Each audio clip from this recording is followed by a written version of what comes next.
Hey y'all, it's Natalie, and today we are celebrating my dear friend Sara Scraps. She reached a little while ago on YouTube the 7,000 subscriber mark, which I think is incredible. And so I had to kind of poke her a little bit, but she allowed us to organize her a little celebratory hop.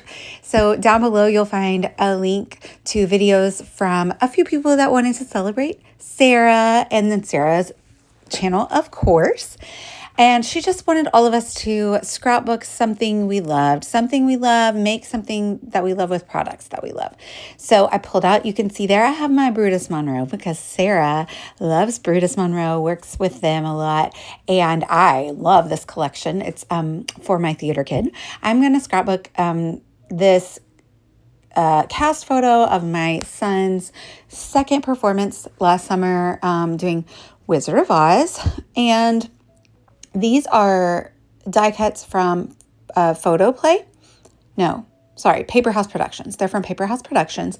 I decided to go with just the icons because he wasn't like a named character necessarily. And so we have another production of Wizard of Oz coming up. So I will save those for that. And maybe I might put some in the pocket page because I printed a bunch of photos as well, and I'm going to do an accompanying pocket page. But I wanted to use this All the World's a Stage stencil, and I kind of got inspiration from the City of Oz piece of ephemera. It had glitter on it to do these colors. And then I'm going in with the stamp set and some embossing ink and some disco ball embossing powder from Catherine Pooler, and adding a little bit of sparkle and shine. So it will kind of match the Emerald City ephemera that I'm going to use.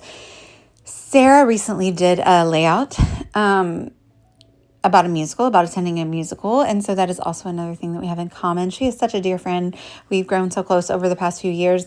We do collabs and we literally talk almost every day. So I'm just so glad that we're here to celebrate her because she is not only an amazing crafter, but she's just such an awesome and fun person. So this Brutus Monroe stage die and stamp and stencil is probably a card geared towards a card, but I of course want to use it on a layout. So I'm showing you here how I'm going to use it on a layout. I made a second piece of just the top part of the curtains. Right now I'm cleaning it up. So when I die cut it, it left a little bit of white space around some of the edges, and that's probably me not lining up the stencil very well. So I'm just adding the color around the edge with my ink blending brush, and then I just slice the curtain right up the middle because I figured I could pop up, or not even, you don't have to pop it up, but I'm going to pop it up on foam tape, this extra piece. And like when you're in the theater and the curtains just seem so gathered and tiered and everything, that's just kind of the vibe that it's going to give. So I'm going to trim it up in an appealing way, and I'm going to pop it up on top of that, and you're never going to really know that it wasn't made to be like that. And so this is a way that you can extend, if you have this set, you can extend it to fit another card or a scrapbook page or any project like that. You could do the same with the curtains as well. They might be a little more difficult, but now I'm kind of like challenge accepted. I kind of want to demonstrate it. So this is a stamp set from the Stamp Market, which is amazing. And so, in Wizard of Oz, they go to the poppy fields. I was like, wait, I have a poppy stamp.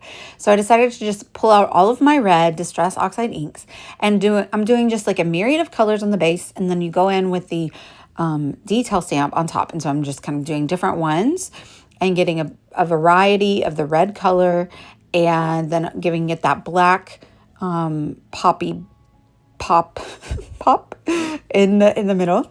Stamen? I don't know what it is. The poppies. The poppy seeds. There you go. Is that where we get poppy seeds? Like for real? Like, okay. Anyway, I am just making the flowers. Well, I thought I was just going to make the flowers. I do some of the stems because because at first I thought that would be too much green blending in, but I decided that I can, like pull up the edges and everything and that it wouldn't be too much green, because I'm also going to make, of course, a yellow brick road. So I just pulled out this yellow cardstock from my stash, and I'm just drawing a winding road and kind of like tapering it to get smaller as it gets to the photo, as though it's like far away. and really roughly cut because it doesn't really matter. And I'm going to use that brick embossing powder. Spritz your cardstock just a bit, very lightly, but that way it keeps it from tearing when you run it through and kind of mold it to fit that embossing folder. So I ran it through a couple different times, and you can't really tell. There's some overlapping and stuff, but it doesn't really matter because, again, it was supposed to be a little rough.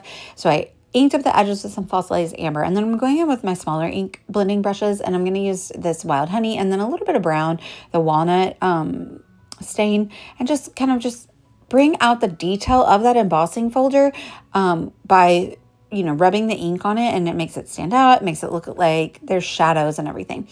So I really like the way that looks. And then I'll line the wog with the poppies and the leaves that I end up stamping and die cutting. So I decided that I needed a little something, but I'm going to have a lot going on the page. So I just inked up the edges with that same green color and leave it at that. We're not going to cut anything away or add a border. So yeah, I'm really liking how this looks. And I'm going to pop up the, excuse me, the curtain on some foam tape. And then the middle piece, I'm going to just double up on the foam tape. And then I'm kind of just trying to lay everything where I want it to be so I know what pieces need foam tape and what pieces do not. Because if they're going to overlap a bit that already has foam tape, then I won't add extra so that it won't get super bulky, or everything kind of will be on one level if I, and it will just look cohesive, I guess, is the vibe. I did cut out a few stems that I'm probably not going to use because I didn't want the spindly bits for the most part, of the poppies. I mostly want little clusters. I do have a couple of spindly bits just to fill in some of the blank spaces. But I originally only had I think it's Echo Park sticker sheet. They had the licensing for, even if you have to have it, it might be open source or whatever that's called. But anyway, they had Wizard of Oz stickers, and I bought it and I hadn't used it because I've been procrastinating this page. I'm not really sure why. And then I totally forgot to use it. I didn't even use it because I got these more recently and I remembered that I had them, and then I love them. But I will use them on the corresponding pocket page, and hopefully I'll get that done soon. Maybe this weekend. So I'm going to just kind of build the page, put everything together, stick everything down, commit. So like I said, this is a hop to celebrate Sara. You probably already subscribed to her, one of her 7,000 subscribers. But if you're not, make sure you definitely navigate over to her YouTube channel. She is Sara Scraps on all of the socials, and subscribe to her and see all of her wonderful creations. She's a pro. She's been around for a good long time. We won't say forever because she's not that old. But she's been around a minute, and she has so much content, and she's so knowledgeable, and she has so many good tips and everything. And her page for today is so cute. And then hop along down below to all of the other people that are joining us today to celebrate Sara, and see what they decided to make, because they are all super talented scrapbookers. And it's nice having been around the industry and then networking and getting to know people and being on design teams with people.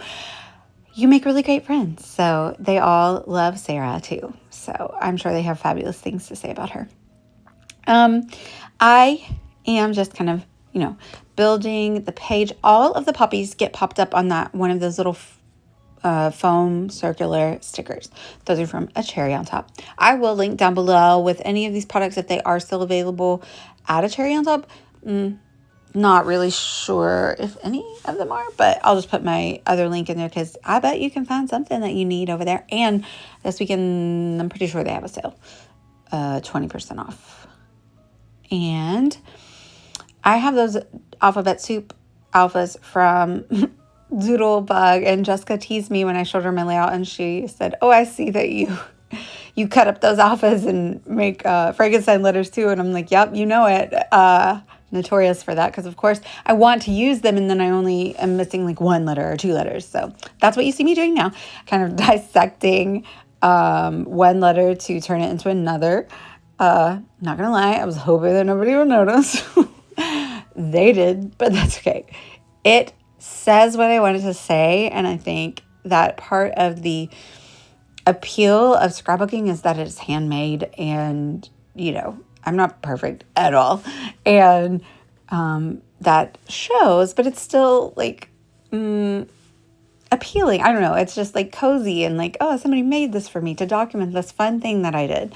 That's the hope. So I used all of those alphabet soup to say no place like, and then I had these cute little glitter alphas, and I definitely didn't have enough of those to make the whole title.